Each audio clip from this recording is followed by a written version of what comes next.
Hello friends, ನಮಸ್ಕಾರ. ನಾನು ಶಿವರಾಜ್ ಪಾಟೀಲ್. ನಿಮಗೆ ಕನ್ನಡ ಯೂಟ್ಯೂಬ್ ಚಾನಲ್ ಟುಡೇಸ್ ಇನ್ವೆಸ್ಟ್ಮೆಂಟ್ಗೆ ಸ್ವಾಗತ. ನೀವು ನಮ್ಮ ಚಾನಲ್ಗೆ ಹೊಸದಾಗಿದ್ದರೆ ನಮ್ಮ ಚಾನಲ್ನ ಸಬ್ಸ್ಕ್ರೈಬ್ ಮಾಡಿ ಹಾಗೂ ಪಕ್ಕದಲ್ಲಿರೋ ಬೆಲ್ ಐಕನ್ನ ಸೆಲೆಕ್ಟ್ ಮಾಡಿ. ಅದರಿಂದ ನನ್ನ ಮುಂದಿನ ವಿಡಿಯೋಗಳ ನೋಟಿಫಿಕೇಶನ್ ನಿಮಗೆ ಸಿಗುತ್ತೆ. ಹಾಗೂ ವಿಡಿಯೋನ ಕೊನೆಯವರೆಗೆ ನೋಡಿ. ನಾನು ಕೊಡೋ ಮಾಹಿತಿ ಇಷ್ಟ ಆದಲ್ಲಿ ಲೈಕ್ ಮಾಡಿ ಹಾಗೂ ನಿಮ್ಮ ಫ್ರೆಂಡ್ ಸರ್ಕಲಲ್ಲಿ ವಿಡಿಯೋನ ಶೇರ್ ಮಾಡಿ. ಅದಲ್ಲದೆ ನಿಮ್ಮ ಅನಿಸಿಕೆಯನ್ನ ಕಮೆಂಟ್ ಬಾಕ್ಸ್ ಮೂಲಕ ನನಗೆ ತಿಳಿಸಿ. ಇನ್ನು ಮಾರ್ಕೆಟ್ ಬಗ್ಗೆ ಹೇಳೋದಾದ್ರೆ, ನಾವು ಪ್ರಿವಿಯಸ್ ವಿಡಿಯೋದಲ್ಲಿ ಡಿಸ್ಕಸ್ ಮಾಡಬೇಕಾದ್ರೆ ಎರಡು ಇಂಪಾರ್ಟೆಂಟ್ ಲೆವೆಲ್ ನಾವು ಮಾರ್ಕ್ ಮಾಡ್ಕೊಂಡಿದ್ವಿ. ಕೆಳಗಡೆ 25,000 ನಿಫ್ಟಿನಲ್ಲಿ ಹಾಗೂ ಮೇಲೆ 25,150 ಹತ್ರ. ಅಲ್ಲಿ 10 ಡೇ ಹಾಗೂ 20 ಡೇ ಮೂವಿಂಗ್ ಅವರೇಜ್ಗಳಿದಾವೆ. ಸೊ ಅದ್ರ ಬಗ್ಗೆ ಕೂಡ ನಾವು ಡಿಸ್ಕಸ್ ಮಾಡಿದ್ವಿ. ಸೊ ಇವತ್ತಿನ ದಿನ ಮಾರ್ಕೆಟ್ ಓಪನ್ ಆಗಿದ್ದೆ ಡೈರೆಕ್ಟ್ ಆಗಿ ಗ್ಯಾಪ್ ಅಪ್ ಆಗ್ತಿದ್ದಂಗೆ ಓಪನಿಂಗ್ ಪ್ರೈಸ್ ಹಾಗೂ ಡೇ ಹೈ ಪ್ರೈಸ್ ಆಲ್ಮೋಸ್ಟ್ ಒಂದೇ ಲೆವೆಲ್ ಅಲ್ಲಿ ಇತ್ತು. ಅಲ್ಲಿಂದನೇ ಮಾರ್ಕೆಟ್ ಅಲ್ಲಿ ಪ್ರಾಫಿಟ್ ಬುಕಿಂಗ್ ಬರೋಕೆ ಶುರು ಆಯ್ತು. ಸೊ ಪ್ರಾಫಿಟ್ ಬುಕಿಂಗ್ ಬಂದ್ರೆ ಕೂಡ ಅಲ್ಲೇನೋ ಅಷ್ಟೇ ಡ್ರಾಸ್ಟಿಕ್ ಕರೆಕ್ಷನ್ ಬರಲಿಲ್ಲ. ಮೇನ್ ಆಗಿ ನಿಫ್ಟಿ ಡೇ ಹೈಯಿಂದ ಕಂಪೇರ್ ಮಾಡಿದ್ರೆ ಕೆಳಗಡೆ ನಿಯರ್ 100-120 ಪಾಯಿಂಟ್ಸ್ ಮಾತ್ರನೇ ಇಲ್ಲಿ ಕರೆಕ್ಷನ್ ಕೊಟ್ಟು, so end of the day ಲೋನಲ್ಲೇ ಬಂದು ಕ್ಲೋಸಿಂಗ್ ನ ಕಂಡಿದೆ. ಸೊ ಈ ಕ್ಲೋಸಿಂಗ್ ಈಗ ಕಮಿಂಗ್ ಡೇಸ್ ಅಲ್ಲಿ ಮೇಕ್ ಆರ್ ಬ್ರೇಕ್ ಲೆವೆಲ್ ಆಗಿರುತ್ತೆ. ಸೊ ಏಕಂತಂದ್ರೆ ಮೇಲೆ ರೆಸಿಸ್ಟೆನ್ಸ್ ಈಗ 25,150 170 ಈ ಲೆವೆಲ್ ಅಲ್ಲಿ ರೆಸಿಸ್ಟೆನ್ಸ್ ಇರುತ್ತೆ. ಹಾಗೂ ಕೆಳಗಡೆ ಸಪೋರ್ಟ್ 5,900 ಹತ್ರ ಇಲ್ಲಿ ಕಾಣಿಸುತ್ತೆ. ಸೊ ಈ ಎರಡು ಲೆವೆಲ್ ಮಧ್ಯದಲ್ಲಿ ಯಾವುದೇ ಟ್ರೇಡ್ ತಗೊಂಡ್ರೆ ಕೂಡ ನಾವು ಟ್ರ್ಯಾಪ್ ಆಗೋ ಚಾನ್ಸಸ್ ಇರುತ್ತೆ. ಹಾಗಾಗಿ ಬ್ರೇಕ್ಔಟ್ ಅಥವಾ ಬ್ರೇಕ್ ಡೌನ್ ಅಲ್ಲಿ ಮಾತ್ರನೇ ಪೊಸಿಷನ್ಸ್ ನಾವು ತಗೋಬಹುದು. ಇದು ಟೆಕ್ನಿಕಲಿ. ಇನ್ನು ನಮ್ಮ ಇಂಪಾರ್ಟೆಂಟ್ ಪ್ಯಾರಾಮೀಟರ್ಸ್ ಗಳ ಬಗ್ಗೆ ಡಿಸ್ಕಸ್ ಮಾಡೋದಾದ್ರೆ, ಇಂಡಿಯಾ ವಿಕ್ಸ್ ಅಗೇನ್ ಇಲ್ಲಿ 11 ಕೆಳಗಡೆ ಬಂದು 10.75 ಹತ್ರ ಬಂದಿದೆ, ಬಹಳ ಲೋವರ್ ಲೆವೆಲ್ ಅಲ್ಲಿ. ಅದಲ್ಲದೆ ಇತರ ಪ್ಯಾರಾಮೀಟರ್ಸ್ ಗಳೆಲ್ಲ ಅನ್ಯ ಲೆವೆಲ್ ಅಲ್ಲೇ ಇದಾವೆ. ಸೊ ಇಲ್ಲಿಂದ ಅಷ್ಟೇನು ಯಾವುದೇ ನೆಗೆಟಿವ್ ಮೂವ್ ಆಗ್ಲಿ ನಮ್ಗೆ ಕಾಣಿಸ್ತಾ ಇಲ್ಲ. ಈವನ್ US ಮಾರ್ಕೆಟ್ ಕೂಡ ಇಲ್ಲಿ ಕೂಡ ಹೆಚ್ಚಿನದಾಗಿ ಕರೆಕ್ಷನ್ ಇಲ್ಲ. ಇದು ಕೂಡ 10 ಡೇ ಮೂವಿಂಗ್ ಆವರೇಜ್ ಮೇಲೆನೆ ಇದೆ. ಇನ್ನು ಜಪಾನ್ ನಿಕ್ಕೆ ನೋಡಿದ್ರೆ ಇದು ಕೂಡ 10 ಡೇ ಮೂವಿಂಗ್ ಆವರೇಜ್ ಮೇಲೆನೆ ಇದೆ.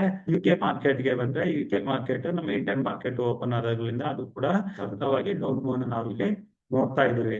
ಇನ್ನು ನಾವು FIs ಡೇಟಾನ ಚೆಕ್ ಮಾಡಿದ್ರೆ FIs ಮಾತ್ರ ಇನ್ನು ಇಂಡಿಯನ್ ಮಾರ್ಕೆಟ್ ಅಲ್ಲಿ ನೆಗೆಟಿವ್ ಆಗಿದ್ದಾರೆ. ಸೊ ಇಲ್ಲಿ ನಾವು ಆಲ್ರೆಡಿ ಪ್ರೀವಿಯಸ್ ವಿಡಿಯೋಗಳಲ್ಲಿ ಡಿಸ್ಕಸ್ ಮಾಡ್ತಾ ಇದ್ವಿ. ಜುಲೈ ಮಂತ್ ಅಲ್ಲಿ FIs ಸೆಲ್ಲಿಂಗ್ ಮಾಡೋದಿದ್ದಾರೆ, ಬೈಯಿಂಗ್ ಬಂದ್ರೆ ಕೂಡ ಬಹಳ ಕಡಿಮೆ ಕ್ವಾಂಟಿಟಿನಲ್ಲಿ ಅಂತ. ಸೊ ಇಲ್ಲಿ 18 ಜುಲೈ ಕೂಡ ಅಗೇನ್ ಓನ್ಲಿ 374 crores ಅಷ್ಟು ಮಾತ್ರನೇ ಕ್ಯಾಶ್ ಅಲ್ಲಿ ಬೈ ಮಾಡಿದ್ರು. ಇನ್ನು 21 ಜುಲೈ ಅಂದ್ರೆ ಸೋಮವಾರ ದಿನ 1,681 crores ಅಷ್ಟು ಕ್ಯಾಶ್ ಅಲ್ಲಿ ಸೆಲ್ ಮಾಡಿದ್ರು. ಸೊ FIs ಬೈಯಿಂಗ್ ಬಂದ್ರೆ ಮಾತ್ರನೇ ಇಂಡಿಯನ್ ಮಾರ್ಕೆಟ್ ಅಲ್ಲಿ ಒಂದು ಶಾರ್ಪ್ ರಿಕವರಿ ಕಾಣೋ ಚಾನ್ಸಸ್ ಇರುತ್ತೆ. ಅಲ್ಲಿವರೆಗೆ ರಿಕವರಿ ಬಂದ್ರೆ ಕೂಡ ಅದರಲ್ಲಿ ಅಷ್ಟು ಸ್ಟ್ರೆಂತ್ ಇರೋದಿಲ್ಲ. ಸೊ ಇದನ್ನ ನಾವು ತಿಳ್ಕೊಂಡಿರ್ಬೇಕಾಗುತ್ತೆ. ಇನ್ನು ಈಗ ನಾವು ನಿಫ್ಟಿ ಆಪ್ಷನ್ ಚೈನ್ಗೆ ಬಂದ್ರೆ, ನಿಫ್ಟಿ ಆಪ್ಷನ್ ಚೈನ್ ಅಲ್ಲಿ ನೀವು ಇಲ್ಲಿ ನೋಡ್ಬೋದು 25,100 ಹತ್ರ ಹಾಗೂ 25,200 ಹತ್ರ ಹೈಯೆಸ್ಟ್ ಓಪನ್ ಇಂಟ್ರೆಸ್ಟ್ ಬೀಟ್ ಆಗಿದಾವೆ ಕಾಲ್ ರೇಟರ್ಸ್ ಕಡೆಯಿಂದ. ಸೊ ಈ ಝೋನ್ ಮೇನ್ ರೆಸಿಸ್ಟೆನ್ಸ್ ಝೋನ್ ಆಗಿರುತ್ತೆ.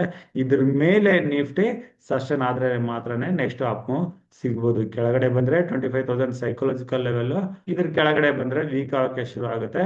ಇದು ಆಸ್ ಪರ್ ಆಪ್ಷನ್ ಚೈನ್ ಆಗಿರುತ್ತೆ.